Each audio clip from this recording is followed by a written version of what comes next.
The last drop of rain fell from the sky, just as Kathleen Lynch stepped out from beneath the shelter of her family's rickety porch, the mud sucking at her boots like the whispers that followed her through the small town of Redemption Creek, Colorado.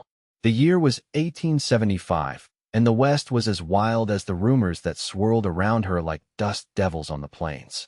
"Don't be letting that cursed girl out again, Martha," her father bellowed from inside the house. "Every time she leaves, something terrible happens." Kathleen's shoulders stiffened, but she kept walking.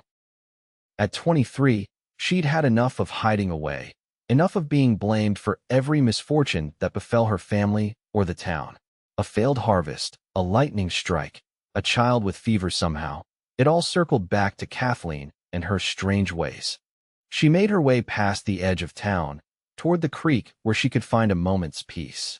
Her dark copper hair was pulled back in a simple braid, her green eyes fixed ahead, refusing to acknowledge the curtains that twitched as she passed or the mothers who pulled their children closer. Redemption Creek had once been a promising mining town, but the silver had run dry 5 years ago. Now it was just another struggling settlement clinging to existence, and Kathleen had become its favorite scapegoat. The trouble had started when she was 16. She'd woken screaming from a nightmare about the mine collapsing, and 3 days later, it had happened just as she'd described. 12 men died. Her father, who had been late that day due to a twisted ankle, was one of the few survivors. Instead of gratitude, fear took root in the hearts of the townsfolk. When the drought came the following year, they whispered it was Kathleen's doing. When influenza swept through in winter, taking her mother and younger brother, the whispers grew louder. Her own family wasn't much better. Her father had taken to drink after her mother's death, and her 3 sisters kept their distance, as if her supposed curse might be catching. "You should leave, Kathleen," her oldest sister had told her just last week. "Find somewhere people don't know you. Start fresh." Maybe she would, but not today. Today, she just needed to breathe. The creek was running high after the rain, water tumbling over rocks in a soothing rhythm. Kathleen settled on a flat boulder and pulled out her small journal, a gift from her mother years ago. She'd taken to sketching wildlife and plants, finding solace in the simple act of observation. She was so absorbed in capturing the delicate structure of a wild rose that she didn't hear the approaching hoofbeats until they were nearly upon her. "Madam, you all right out here alone?"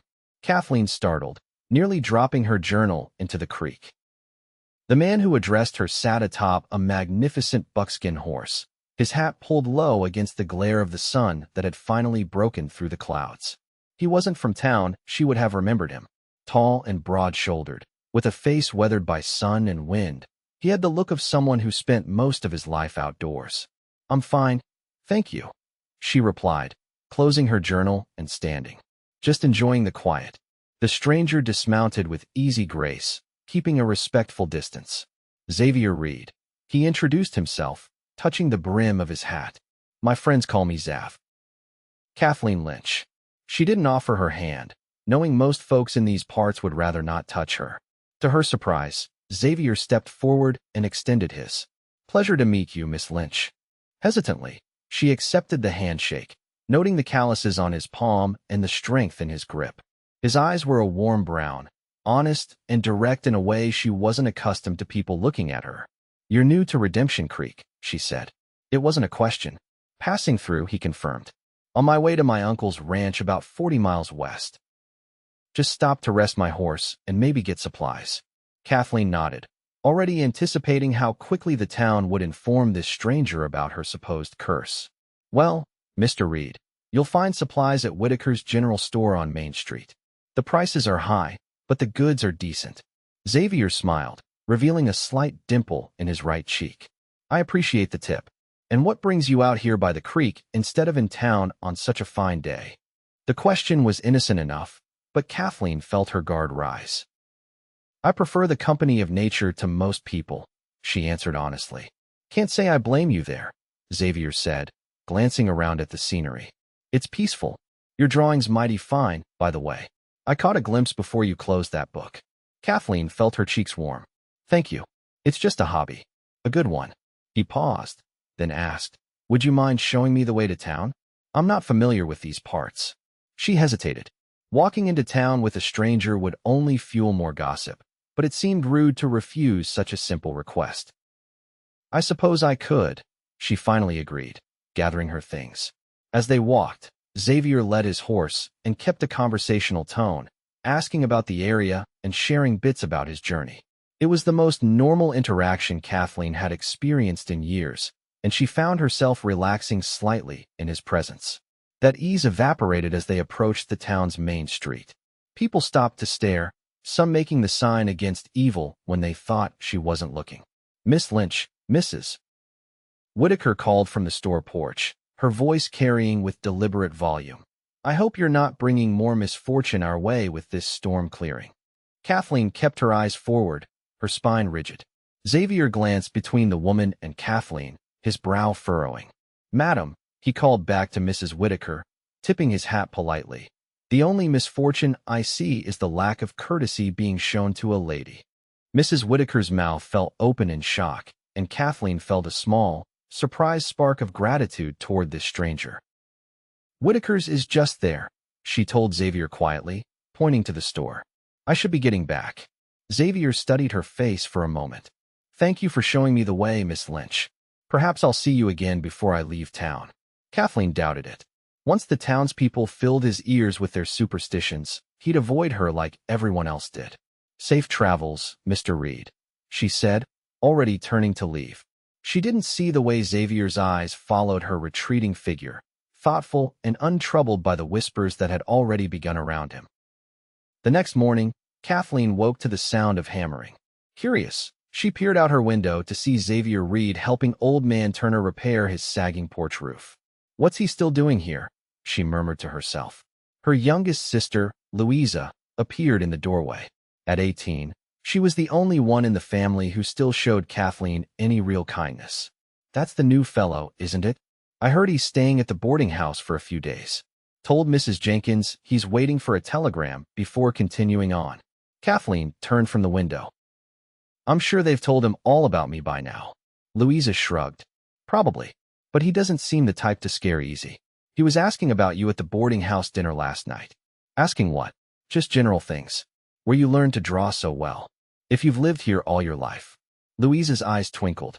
He's handsome, isn't he? Kathleen shook her head, unwilling to entertain such thoughts. It doesn't matter. He's just passing through, and even if he weren't, no man wants a wife the whole town believes is cursed. Maybe he'll make up his own mind, Louisa suggested. People rarely do, Kathleen replied, reaching for her shawl. I'm going to fetch water from the well. Outside, the air was crisp with early autumn. Kathleen made her way to the town well, bucket in hand, keeping her head down as she passed neighbors who pretended not to see her. Morning, Miss Lynch.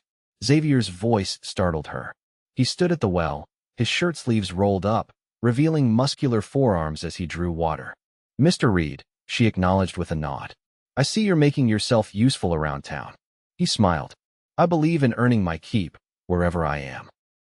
Here, let me help you with that. He reached for her bucket. I can manage, she said quickly, not wanting to touch hands again and give people more to talk about. Xavier paused, then nodded. Of course, but I'd be obliged if you'd let me fill it for you. After a moment's hesitation, Kathleen handed him the bucket. Thank you. As he worked the well pump, he spoke casually. I've been hearing some interesting stories about you, Miss Lynch. Her stomach tightened. I'm sure you have. I don't put much stock in superstition, he said, his eyes meeting hers directly. I prefer to judge people by their actions and character. That's an uncommon approach in these parts. Xavier handed her the filled bucket. I'm an uncommon sort of man, I suppose. Despite herself, Kathleen felt a smile tugging at her lips. Is that so? It is. And I was wondering if you might show me that creek again later today. I found it mighty peaceful. She should refuse. Being seen with him once was enough to set tongues wagging. A second time would only make things worse for both of them. Yet something in his straightforward manner made her want to accept. I don't think that would be wise, Mr. Reed. People here have long memories and little tolerance for those who don't conform to their expectations. All the more reason to find some peace by the creek, he countered. I'll be there around 4 if you change your mind. Before she could respond, he tipped his hat and walked away, leaving Kathleen staring after him with her heavy bucket and heavier thoughts. She didn't intend to meet him. She truly didn't.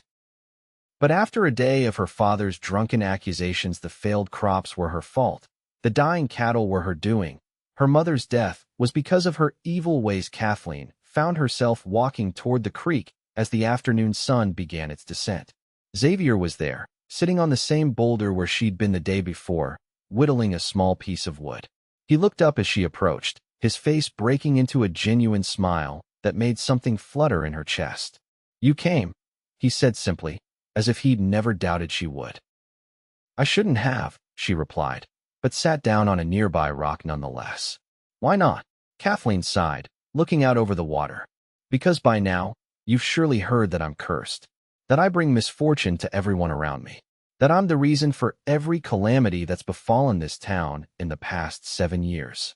Xavier continued his whittling, his hands steady and sure. "I heard those things, yes. And yet you still asked me to meet you. Like I said, I make up my own mind about people." He glanced up. "Besides, if you could truly control misfortune, I imagine you'd direct it at those who treat you poorly, not random events like weather or illness." The observation was so logical, so free of the fear and superstition she was accustomed to, that Kathleen found herself momentarily speechless. "No one has ever thought of it that way," she finally said. Xavier set aside his whittling and turned to face her fully. "Tell me what really happened, Kathleen. How did all this start?" And so, sitting by the creek with the first person in years who seemed willing to listen without judgment, Kathleen told him everything. About her nightmare before the mine collapse, about the drought and the influenza, about the way fear had transformed her from a normal girl into a pariah. After a while, it was easier for them to blame me than to accept that terrible things just happen sometimes, she concluded. And easier for me to keep to myself than to fight it. Xavier was quiet for a long moment after she finished. "That's a heavy burden to carry alone," he finally said. "I've grown accustomed to it. That doesn't make it right." His voice had an edge to it now. "And your family? They believe this nonsense too." "My father does, especially when he's drinking, which is most of the time now. My older sisters keep their distance. Only Louisa treats me normally, but I worry it will make people turn against her too." Xavier shook his head, clearly troubled. "I've seen people blamed for misfortune before. During the war, after, in small towns and big cities alike. People need someone to blame when things go wrong. It's easier than accepting that sometimes life is just hard and unfair." "You fought in the war?" Kathleen asked, realizing how little she knew about him. "I did. For years with the Union cavalry.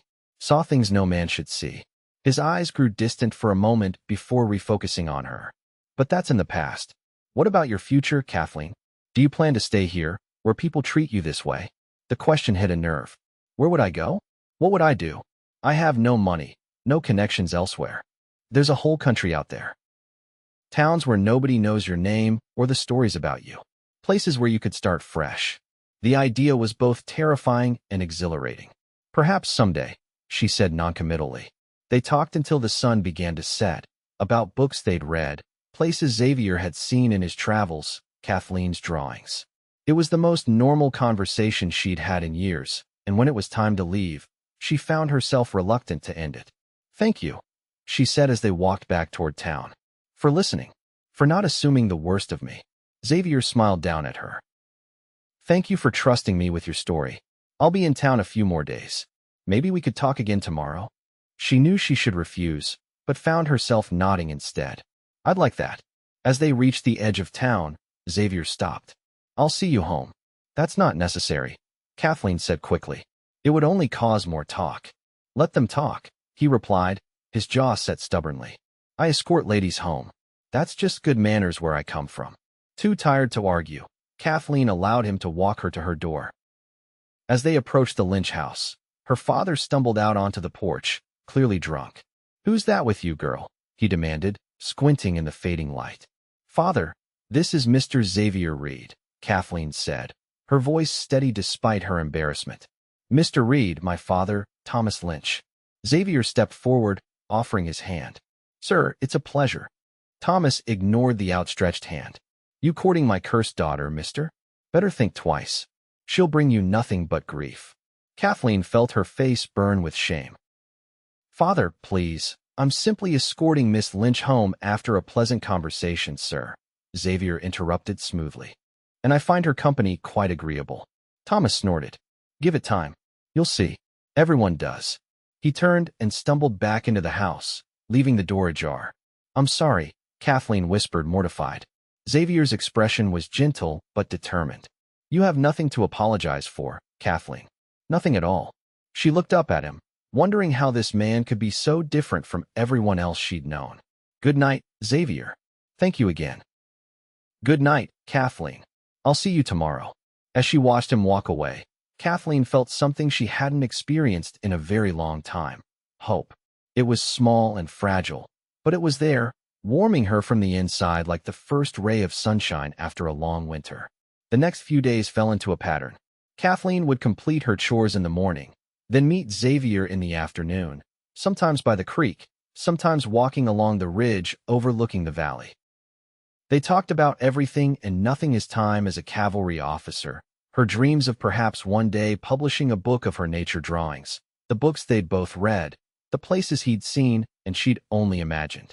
On the fourth day, as they sat beneath the spreading branches of an old cottonwood tree, Xavier grew serious. I received my telegram yesterday, he said. I need to head to my uncle's ranch soon. Kathleen felt her heart sink, though she'd known this moment was coming. Of course. You've already stayed longer than you planned. He nodded, his eyes never leaving her face. My uncle is getting older. He wants me to take over the ranch eventually. It's a good piece of land, about 2 days' ride from here. Good water, good grazing. It sounds wonderful, she said, trying to keep the sadness from her voice. Your uncle is fortunate to have you. Xavier shifted closer to her on the fallen log where they sat. Kathleen, I've been thinking. A lot. About you. About what you've told me, about what I've seen in this town. She tensed, waiting for whatever would come next. I don't believe you're cursed. I believe you're a remarkable woman who's been terribly mistreated by people too small-minded to understand that bad luck happens to everyone. He took a deep breath. I'd like you to come with me. Kathleen stared at him, certain she'd misheard. What? Come with me to my uncle's ranch. You could start fresh there.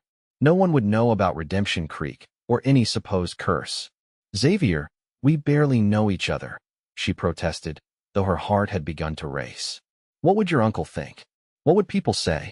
My uncle is a good man. He'd welcome you, especially when he sees your drawings. He's been looking for someone to illustrate his book on Western plants for years. Xavier took her hand. As for what people would say, we could be married first, if that's your concern. Kathleen pulled her hand away, stunned. Married? You can't possibly. I know it's sudden, Xavier acknowledged, his expression earnest. But sometimes, when it's right, you just know. I've never met anyone like you, Kathleen. Your strength, your kindness despite everything you've endured, your talent. I want to know you better, yes, but I already know enough to be certain I want you in my life. You're asking me to leave everything I know, to marry a man I've just met, to go to a place I've never seen, Kathleen said, trying to gather her scattered thoughts. I am, Xavier admitted. It's a lot to ask.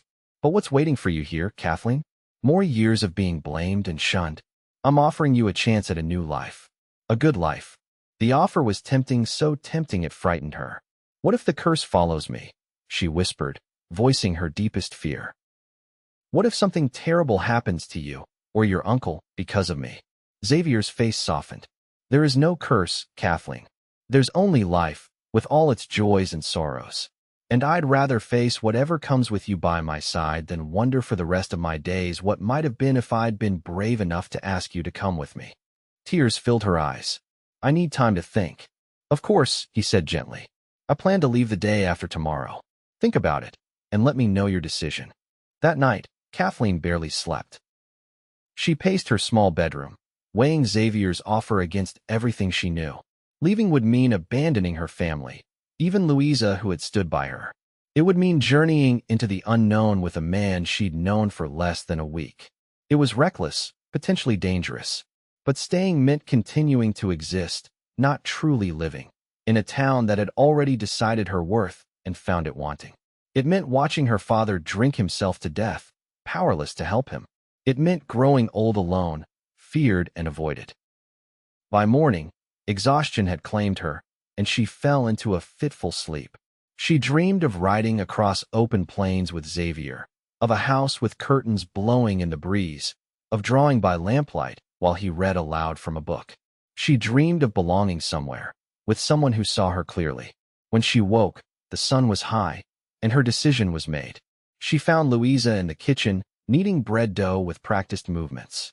"I need to talk to you," Kathleen said, sitting at the worn wooden table. Louisa looked up, flour dusting her cheeks. "About your cowboy?" Despite everything, Kathleen smiled. "He's asked me to go with him. To his uncle's ranch. As his wife." Louisa's hand stilled. "Kathleen, after only a few days? I know it sounds mad. It probably is mad. But Louisa, what future do I have here?" Her sister wiped her hands on her apron and sat across from Kathleen. "Do you love him?" "I barely know him," Kathleen admitted. "But I think I could very easily. He sees me, Louisa, not as a curse or a burden or a problem, but as a person. Do you know how long it's been since anyone but you looked at me that way?" Louisa reached across the table and squeezed her hand. "Then you must go. You deserve happiness, Kathleen. You always have. But what about you? And father?" "And father made his choices long ago," Louisa interrupted, her voice firm. "As for me, I'll be fine. Thomas Baker has been calling on me, you know? His family's moving to Denver next spring, and he's asked me to consider going with them as his wife." This was news to Kathleen. "Why didn't you tell me?" "I was waiting for the right time, and I wasn't sure what I would do." Louisa smiled softly. "But seeing you brave enough to consider starting a new life, maybe I should be brave too." Tears filled Kathleen's eyes as she embraced her sister. "I'll write to you. Every week." "You'd better," Louisa said, hugging her tightly. "And visit when you can." "What will I tell father?" Louisa pulled back, her expression serious. "The truth. That you're leaving with Xavier Reed to begin a new life. He may rage, he may curse, but in his heart, I think he knows you deserve better than what's here." Later that afternoon, Kathleen made her way to the boarding house where Xavier was staying. Mrs. Jenkins, the proprietress, gave her a suspicious look but directed her to the small parlor to wait. Xavier appeared moments later, his face lighting up when he saw her. "Kathleen, I wasn't expecting you until later." "I've made my decision," she said, her heart pounding. "I'll come with you." The joy that spread across his features was like sunshine breaking through clouds. "You will." She nodded, her own smile growing. "But Xavier, I'm not ready to marry yet. I need time to know you better, to be sure." He took her hands in his expression serious. "Of course. We can travel as friends, and my uncle will understand. When, and if you're ready for more, we can discuss it then." Relief washed through her. "Thank you. I was afraid you'd withdraw your offer." "Never," he said firmly. "Having you in my life in any capacity is worth waiting for, Kathleen." They agreed that Xavier would come to her house the next morning to help her pack and to speak with her father. Kathleen spent the rest of the day preparing, selecting which few possessions to take and which to leave behind. Her drawings, her mother's silver hairbrush, a few books, her 2 decent dresses, the rest could stay. Telling her father proved as difficult as she'd anticipated. He ranted and raved, accused her of abandoning her family, predicted doom for anyone foolish enough to associate with her. Only when Louisa firmly intervened did he finally subside into sullen acceptance.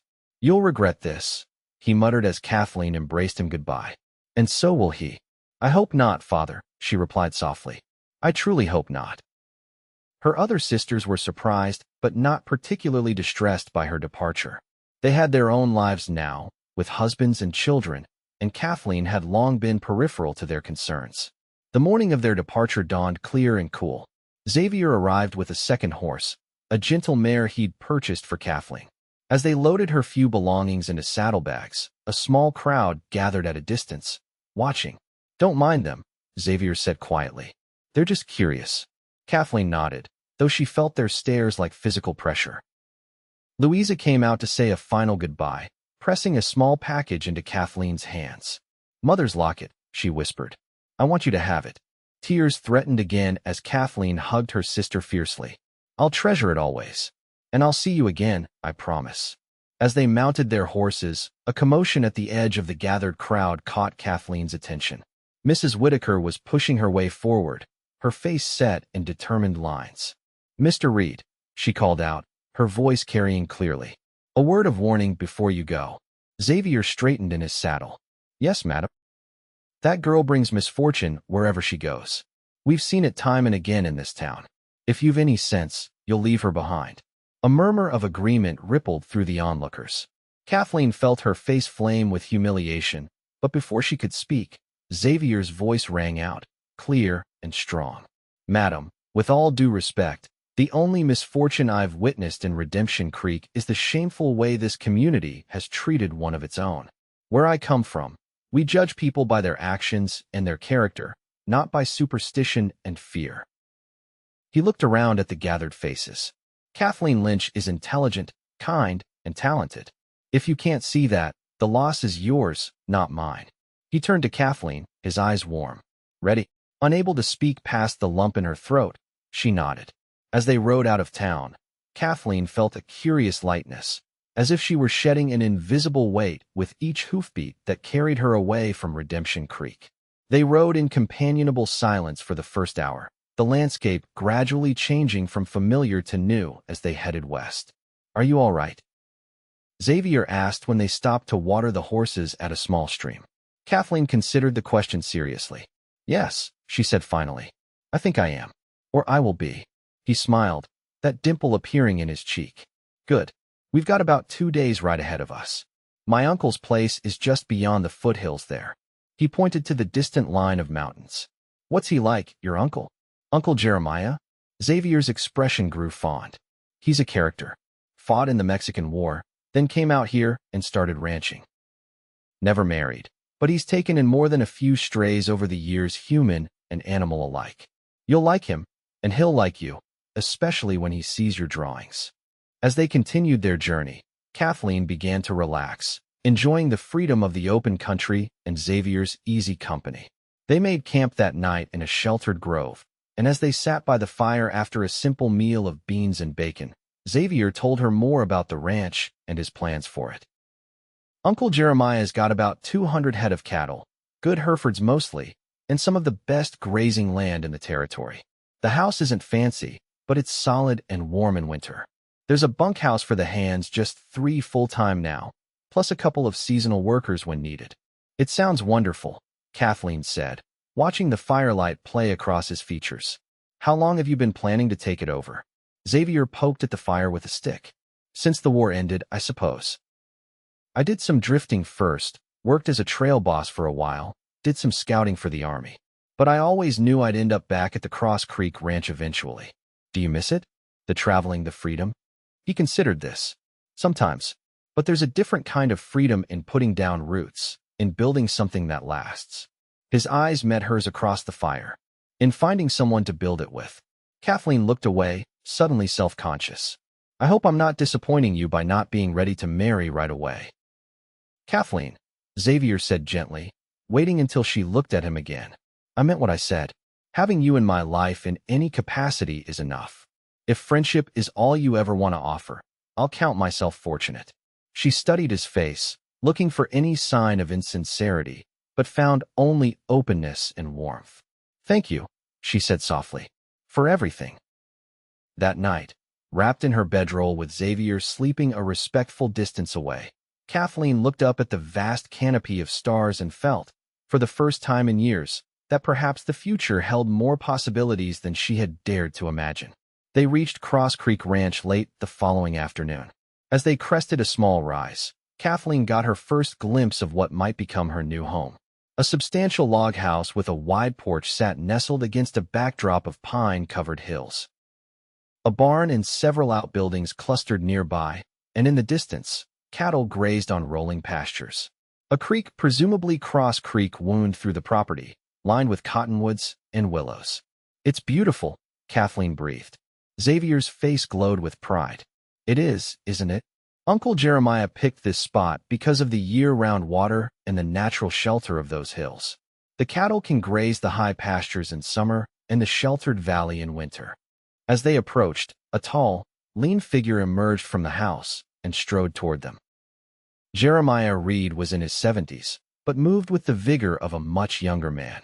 His face was deeply tanned and creased with laugh lines, his silver hair still thick beneath his wide-brimmed hat. "There you are, boy," he called, his voice booming across the yard. "Was beginning to think you'd gotten lost, or, worse, decided to go back to that army of yours." Xavier dismounted and embraced his uncle warmly. "Not a chance, Uncle Joe. The army and I parted ways for good." He turned to help Kathleen down from her horse, though she managed quite capably on her own. "Uncle Jeremiah, I'd like you to meet Miss Kathleen Lynch." "Kathleen, my uncle, Jeremiah Reed." The old man's piercing blue eyes, so like Xavier's in shape, though different in color, assessed her frankly. "Miss Lynch," he said, tipping his hat. "My nephew didn't mention he was bringing company." "It was a recent development," Xavier explained. "Kathleen is an extremely talented artist, especially when it comes to plants and wildlife. When I told her about your book project, she was interested in possibly helping with the illustrations." Understanding dawned on Jeremiah's weathered face. "Is that so? Well, Miss Lynch, you're most welcome at Cross Creek. Any friend of Zav's is a friend of mine, and if you can draw half as well as he claims, you'll be doing me a great service besides." "Thank you, Mr. Reed," Kathleen replied, liking the old man's directness. "I appreciate your hospitality, and I'd be happy to show you my work whenever it's convenient." "Let's get you both settled first," Jeremiah said, gesturing toward the house. "Rosa's got supper nearly ready, and you must be tired from the trail." Rosa, it turned out, was the housekeeper, a cheerful Mexican woman in her 50s who had been with Jeremiah for nearly 20 years. She welcomed Kathleen warmly and showed her to a small but comfortable bedroom at the back of the house. "It was Señor Reed's sister's room, many years ago," Rosa explained. "I have freshened it for you." The room was simply furnished with a narrow bed, a chest of drawers, and a small writing desk beneath the window, which overlooked a kitchen garden and, beyond it, the creek. Kathleen set down her saddlebags, feeling suddenly overwhelmed by the reality of her situation. She had left everything familiar behind, traveled with a man she barely knew, and now found herself in a strange house with strange people. "Are you all right, Señorita?" Rosa asked, noticing her expression. Kathleen managed a smile. "Yes, thank you. Just a bit tired from the journey." Rosa patted her arm. "Rest a little before supper. I will call you when it is ready." Left alone, Kathleen sat on the edge of the bed, trying to calm her racing thoughts. What had she done? Had she been reckless, foolish? What if Xavier's intentions weren't as honorable as they seemed? What if his uncle resented her presence once the novelty wore off? A soft knock at the door interrupted her spiraling fears. "Kathleen, it's Xavier. May I come in?" "Yes," she called, standing up quickly and smoothing her skirt. Xavier opened the door but remained in the hallway, respecting her privacy. "I wanted to make sure you're comfortable, and to let you know that I've explained our arrangement to Uncle Jeremiah. He understands that you're here as my guest and possibly to work on his book. Nothing more unless you choose it." Relief washed through her. "Thank you. I was just worrying about that, actually." He smiled gently. "I thought you might be. Uncle Ja can seem gruff, but he's a good man with an open mind and a kind heart. You'll be safe here, Kathleen, and free to make your own choices." For the second time that day, she fought back tears. "I don't know how to thank you, Xavier." "No thanks needed. Just promise me one thing." "What's that?" "Give this place, and yourself, a fair chance." "That's all I ask." She nodded. "I can do that." Supper that evening was a revelation. After years of strained meals with her increasingly distant family, the easy conversation and genuine laughter around Jeremiah Reed's table felt almost foreign. The old rancher was a natural storyteller, regaling them with tales of his early days in the territory, while Xavier contributed anecdotes from his army days that had them all chuckling. After the meal, at Jeremiah's request, Kathleen brought out her journal of drawings. The old man put on a pair of spectacles and examined each page carefully, occasionally asking questions about a particular plant or her technique. "These are excellent, Miss Lynch," he finally declared. "Better than I'd hoped for. I've been collecting notes on Western plants and their uses for nearly 30 years, medicinal, culinary, practical. Wanted to publish them, but without proper illustrations, no publisher would touch it. Your drawings could change that." "I'd be honored to help," Kathleen said sincerely. "Though I should warn you, I've had no formal training." Jeremiah waved a hand dismissively. Training. Half those Eastern artists with their fancy schooling couldn't capture the essence of a plant the way you do. No, you've got the gift, young lady. A natural eye. Later, as Kathleen prepared for bed in her new room, she found herself smiling. For the first time in years, someone valued something about her other than her ability to serve as a scapegoat. It was a small beginning, but a beginning nonetheless. The days at Cross Creek Ranch quickly fell into a rhythm. Mornings were devoted to ranch work, with Xavier teaching Kathleen to ride better and introducing her to the basics of cattle management. Afternoons she spent with Jeremiah, cataloging his extensive collection of dried plants and beginning preliminary sketches for the book. To her surprise, Kathleen discovered she enjoyed ranch life. There was something deeply satisfying about physical work in the open air, about seeing immediate results from one's efforts. The ranch hands Jose, Ben, and Will were initially reserved around her, but warmed up when they saw how willing she was to learn and to work. Xavier was true to his word, treating her with respect and never pressuring her for more than friendship. They spent time together daily, riding the boundaries of the ranch, working with the cattle, or simply talking in the evenings on the porch. She learned about his childhood in Missouri, his complicated relationship with his father, his experiences during the war. In turn, she shared more about her life in Redemption Creek, her mother's death, her love of drawing. As autumn deepened toward winter, Kathleen realized with some surprise that she was happy. The nightmares that had plagued her for years, dreams of disaster and loss, had all but disappeared. She had received 2 letters from Louisa, bringing news that Thomas Baker had formally proposed, and they would be married in the spring before moving to Denver. One crisp November morning, Kathleen was in the barn, sketching a new foal that had been born the previous week, when Xavier found her. "There you are," he said, smiling at the sight of her perched on a hay bale, drawing intently. "Uncle Joe's looking for you. Something about needing illustrations of winterberry before the birds eat all the berries." Kathleen closed her sketchbook. "I'll go right away. I've been meaning to draw those before they're gone." Xavier offered a hand to help her up, and she took it without thinking. As she stood, she found herself unexpectedly close to him, close enough to see the flecks of gold in his brown eyes, to notice the tiny scar at the corner of his mouth. For a heartbeat, neither of them moved. Then Xavier stepped back, releasing her hand. "I'm heading out to check the north pasture. The creek's starting to freeze, and I want to make sure the cattle can still get to water. Would you like company?" Kathleen heard herself ask. His face brightened. "I'd like that very much.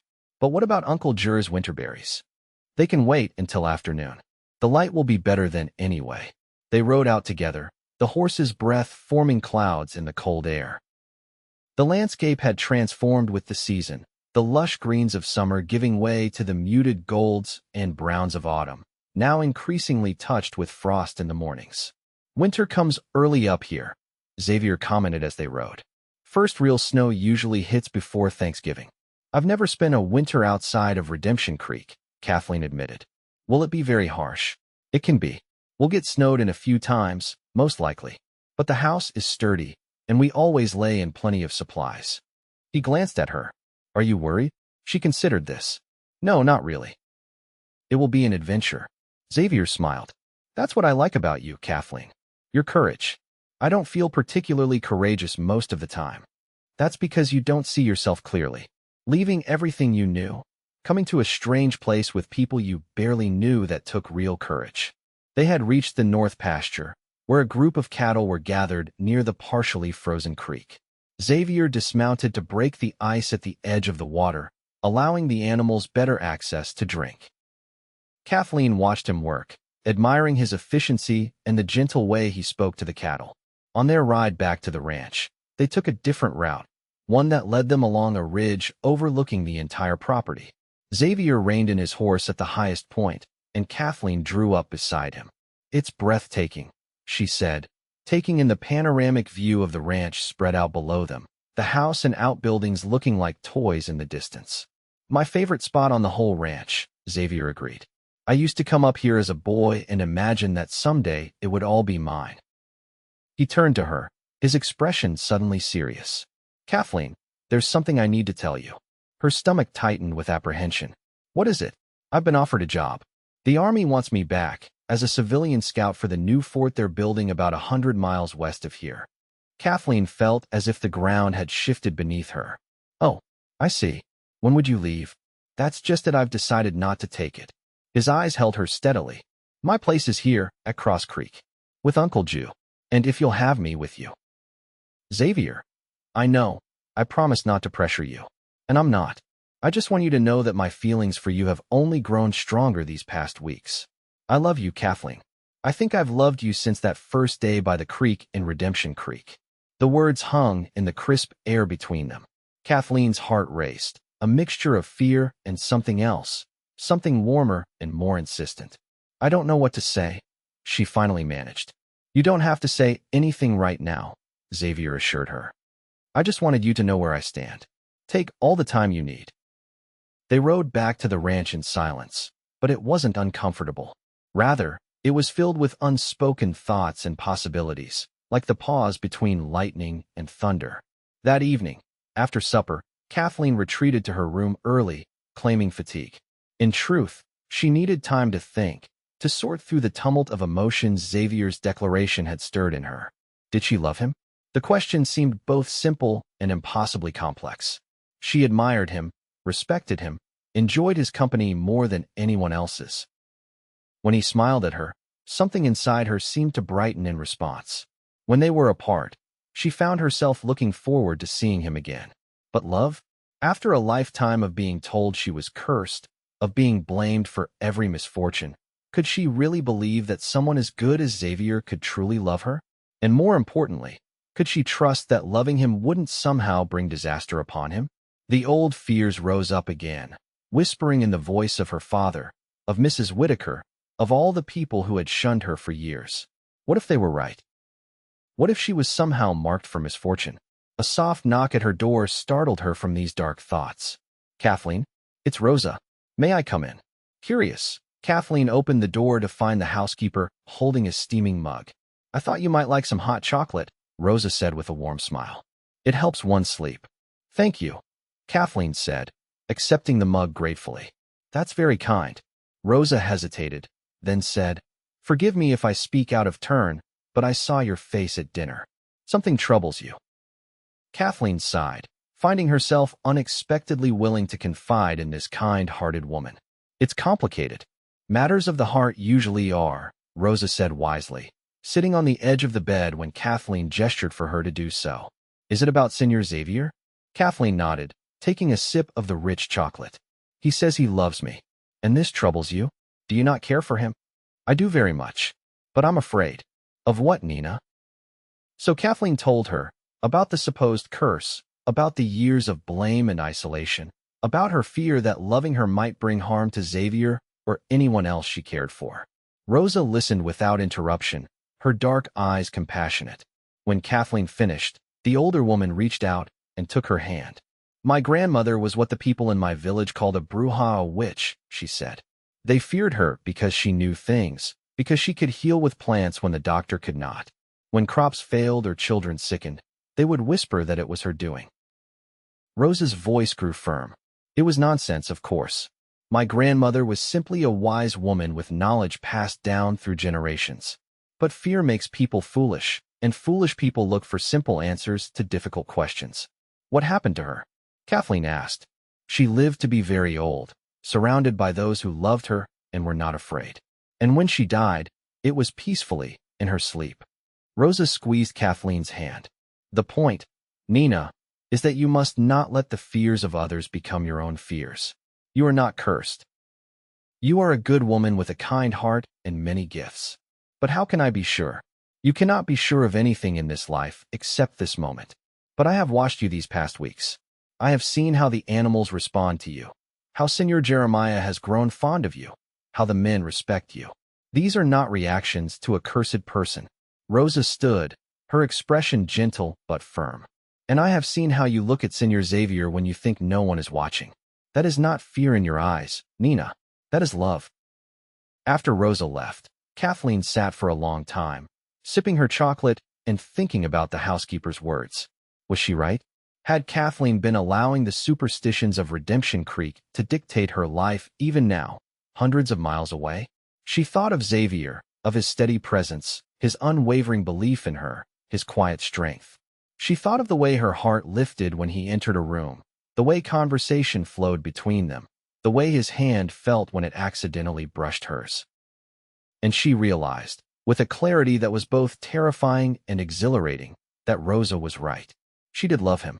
Perhaps she had since that first day by the creek, when he had looked at her drawings with genuine appreciation instead of suspicion or indifference. The realization kept her awake long into the night, her mind turning over possibilities and fears. By dawn, she had made her decision. She found Xavier in the barn the next morning, saddling his horse for the day's work. He looked up as she entered, his face brightening at the sight of her. "Good morning," he said. "I didn't expect to see you up so early. I needed to talk to you," she replied, her heart pounding. "About yesterday." Xavier's hand stilled on the saddle cinch. "All right." Kathleen took a deep breath. "I've been afraid for so long, Xavier. Afraid of bringing misfortune to people I care about. Afraid of hoping for too much.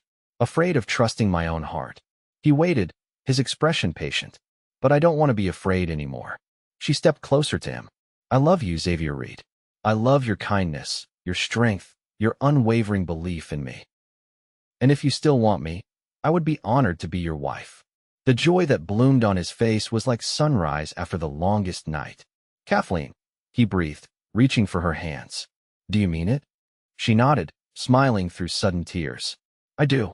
I love you, and I want to build a life with you here at Cross Creek Ranch." Xavier pulled her gently into his arms, holding her as if she were something precious and fragile. "You've made me the happiest man in the territory," he murmured against her hair. "I promise you won't regret this. I'll spend every day making sure of it." When he kissed her, it felt like coming home after a long, arduous journey, like finally finding the place where she truly belonged. They were married 2 weeks later in a simple ceremony at the ranch, with Jeremiah officiating as justice of the peace, Rosa and the ranch hands as witnesses. Louisa had been unable to travel for the wedding, but sent a heartfelt letter of congratulations and a hand-knitted shawl as a gift. Life as Xavier Reed's wife was different from anything Kathleen had imagined for herself. The work was hard but satisfying, the days full from sunrise to sunset with the endless tasks of running a successful ranch. Winter came as Xavier had predicted, with heavy snows that sometimes kept them housebound for days at a time. But the house was warm, the company good, and the quiet evenings spent drawing by the fire while Xavier read aloud were among the happiest of Kathleen's life. Spring brought new calves, fresh grass, and the first letter from a publisher expressing interest in Jeremiah's book with Kathleen's illustrations. Summer saw a successful roundup, a visit from Louisa and her new husband on their way to Denver, and the news that Kathleen was expecting a child. Xavier's reaction to the announcement was everything she could have hoped for: joy, tenderness, and a protectiveness that would have been smothering if it hadn't been so endearing. "Are you happy?" he asked her one evening as they sat on the porch watching the sunset, his hand resting gently on her still flat stomach. "Happier than I ever thought possible," she replied honestly. "Are you?" His smile was answer enough, but he added, "More than words can say. You're the best blessing that ever came into my life, Kathleen Reed. Don't ever forget that." She leaned against his shoulder, content in a way she had never imagined possible during those dark days in Redemption Creek. "I won't, as long as you don't forget that you're mine." Their daughter was born the following winter, a healthy, strong-lunged girl they named Rose, after the wild rose Kathleen had been drawing the day they first met. Jeremiah, now officially Grandpa J despite the lack of blood relation, was besotted with the child, as was Rosa, who declared her the most beautiful baby she had ever seen. As Rose grew from infant to toddler, Kathleen sometimes marveled at the turns her life had taken. From feared outcast to beloved wife, mother, and respected illustrator, it was a transformation she could never have predicted. One summer day, when Rose was nearly 2, a letter arrived that sent a chill through Kathleen despite the warm weather. It was from Louisa, and it contained troubling news. Their father had died, found in his cabin after a drinking binge. The funeral had been small, attended mostly by Louisa and their other sisters. But there was more. "People in town still talk about you sometimes," Louisa wrote. "Not just the old nonsense about curses, but about how well you've done, how your illustrations are in a book that's being sold in Denver and even back east. Mrs. Whitaker's son saw it in a bookshop in St. Louis. It's made some people reconsider their old superstitions. And Kathleen, I think you should know some of the younger women in town have started to stand up for themselves more, saying if Kathleen Lynch could make a new life, so can they. Kathleen read this part aloud to Xavier as they sat on the porch that evening, Rose playing at their feet with wooden blocks Jeremiah had carved for her. Does that surprise you? Xavier asked, watching her face. It does, she admitted. I never thought of myself as someone who might inspire others. Why not? You inspire me every day with your courage, your talent, your heart. He took her hand, his touch as reassuring now as it had been that first day by the creek. Your family called you a curse, but I always knew you were my best blessing. Now others are beginning to see what I saw from the start. Kathleen looked out over the ranch, their ranch now, as Jeremiah had officially transferred ownership to them on Rose's first birthday, and felt a deep sense of peace. The land stretched before them, green and vibrant in the summer light. In the distance, cattle grazed peacefully, and closer to the house, a vegetable garden flourished under Rose's careful tending. I used to dream of escaping, she said softly, of finding somewhere people didn't know me or fear me. I never dreamed I'd find a place where I could be truly known and truly loved. Xavier's arms slipped around her shoulders, drawing her close. And I never dreamed that stopping to rest my horse by a creek would lead me to the love of my life. Sometimes the best blessings come when we least expect them. Rose toddled over to them, arms raised to be picked up. Kathleen lifted her daughter, breathing in the sweet scent of her hair, marveling at the perfect tiny fingers that reached up to touch her face. Mama draw? Rose asked, her favorite request. Yes, sweetheart, Kathleen laughed. Mama will draw you a picture. As she settled her daughter on her lap and reached for the ever-present sketchbook, Kathleen caught Xavier's eye over Rose's dark curls. The love she saw there still took her breath away sometimes, even after nearly 3 years of marriage. In that moment, surrounded by her family, secure in their love, Kathleen finally laid to rest the last lingering fears from her past. There was no curse. There never had been. There was only life, with all its joys and sorrows, its unexpected turns and precious gifts. And she, Kathleen Reed, was exactly where she was meant to be. 5 years later, the Reed family had grown to include not only Rose, now a spirited 7-year-old with her mother's artistic talent and her father's dimpled smile, but also twin boys, Jeremiah and Thomas, named for Xavier's uncle and Kathleen's father.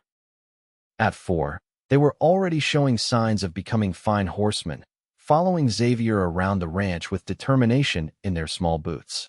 Cross Creek Ranch had prospered under their care.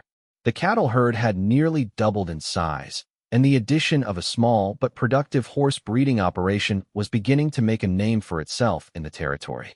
Jeremiah's book, with Kathleen's illustrations, had gone into a second printing, and she had been commissioned to illustrate 2 more volumes on Western flora and fauna. On a crisp autumn evening, much like the one when Xavier had first declared his love, the family gathered on the porch after supper. Jeremiah, now in his 80s but still sharp as a tack, was telling the children stories of his early days in the territory. Rosa sat nearby, knitting a sweater for the coming winter. Xavier and Kathleen sat side by side on the porch swing, his arm around her shoulders, her head resting comfortably against him. Mama, Rose asked during a pause in Grandpa Jer's storytelling, is it true that people used to think you were magic? Kathleen exchanged a surprised glance with Xavier. What makes you ask that, sweetheart? Jose's wife told her sister that before you came here, people thought you could make bad things happen, that you were cursed. Rose's eyes were wide with curiosity. Is that true?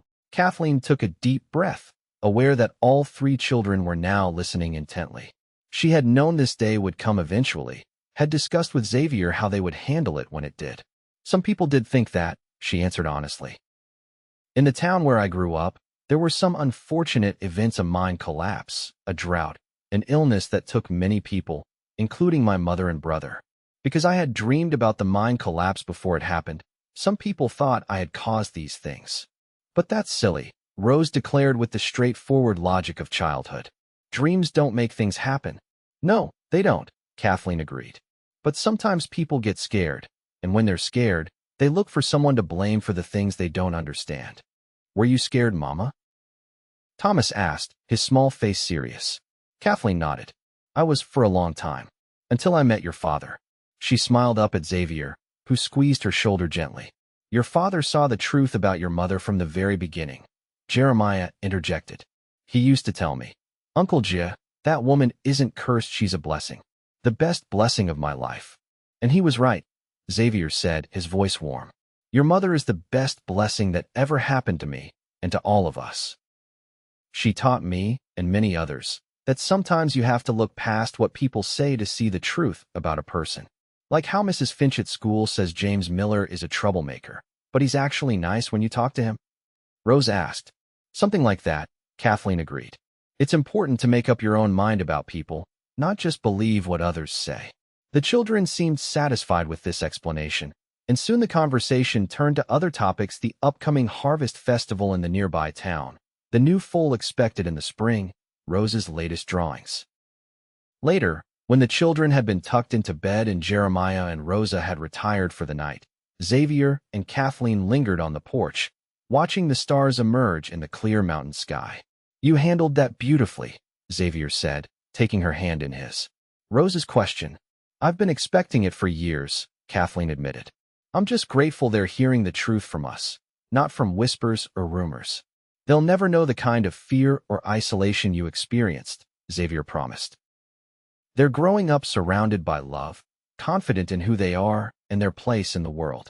That's all I've ever wanted for them. Kathleen leaned her head against his shoulder, content in the quiet evening. You know, I had a letter from Louisa last week.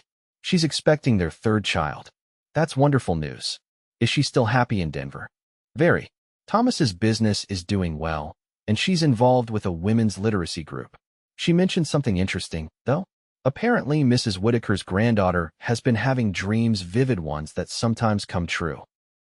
Xavier raised an eyebrow. Really? How is that being received in Redemption Creek? Differently than you might expect. Instead of fear, there's curiosity. Louisa says several women have sought the girl out, asking her about her dreams, treating her almost like a seer. Kathleen shook her head, marveling at the change. Times are changing, I suppose. People are changing, Xavier corrected gently. Learning, growing. The West is being settled, becoming more civilized. Old superstitions don't hold the power they once did. I'm glad, Kathleen said softly. Not just for myself, but for that girl and others like her. No one should have to grow up feeling like a curse. Xavier turned to face her, taking both her hands in his. You, Kathleen Reed, have never been anything but a blessing. To me, to our children, to everyone whose life you've touched with your kindness and your talent. Even after all these years, his words could still bring tears to her eyes. I love you, Xavier Reed, more than I could ever express. Then it's a good thing you're an artist, he teased gently, wiping away a tear that had escaped down her cheek. Because you express it beautifully every day, in everything you do. As they sat together in the gathering darkness, the house behind them warm with light and the sounds of their sleeping children, Kathleen reflected on the journey that had brought her here. From the frightened, isolated young woman in Redemption Creek to the confident, loved wife, mother, and artist she was today, it had been a transformation she could never have imagined. Her family had called her a curse, but Xavier had called her his best blessing. And in choosing to believe him, in finding the courage to trust in love rather than fear, she had discovered the truth, that sometimes the greatest blessings come disguised as challenges, and the path to happiness often winds through the darkest valleys before reaching the light.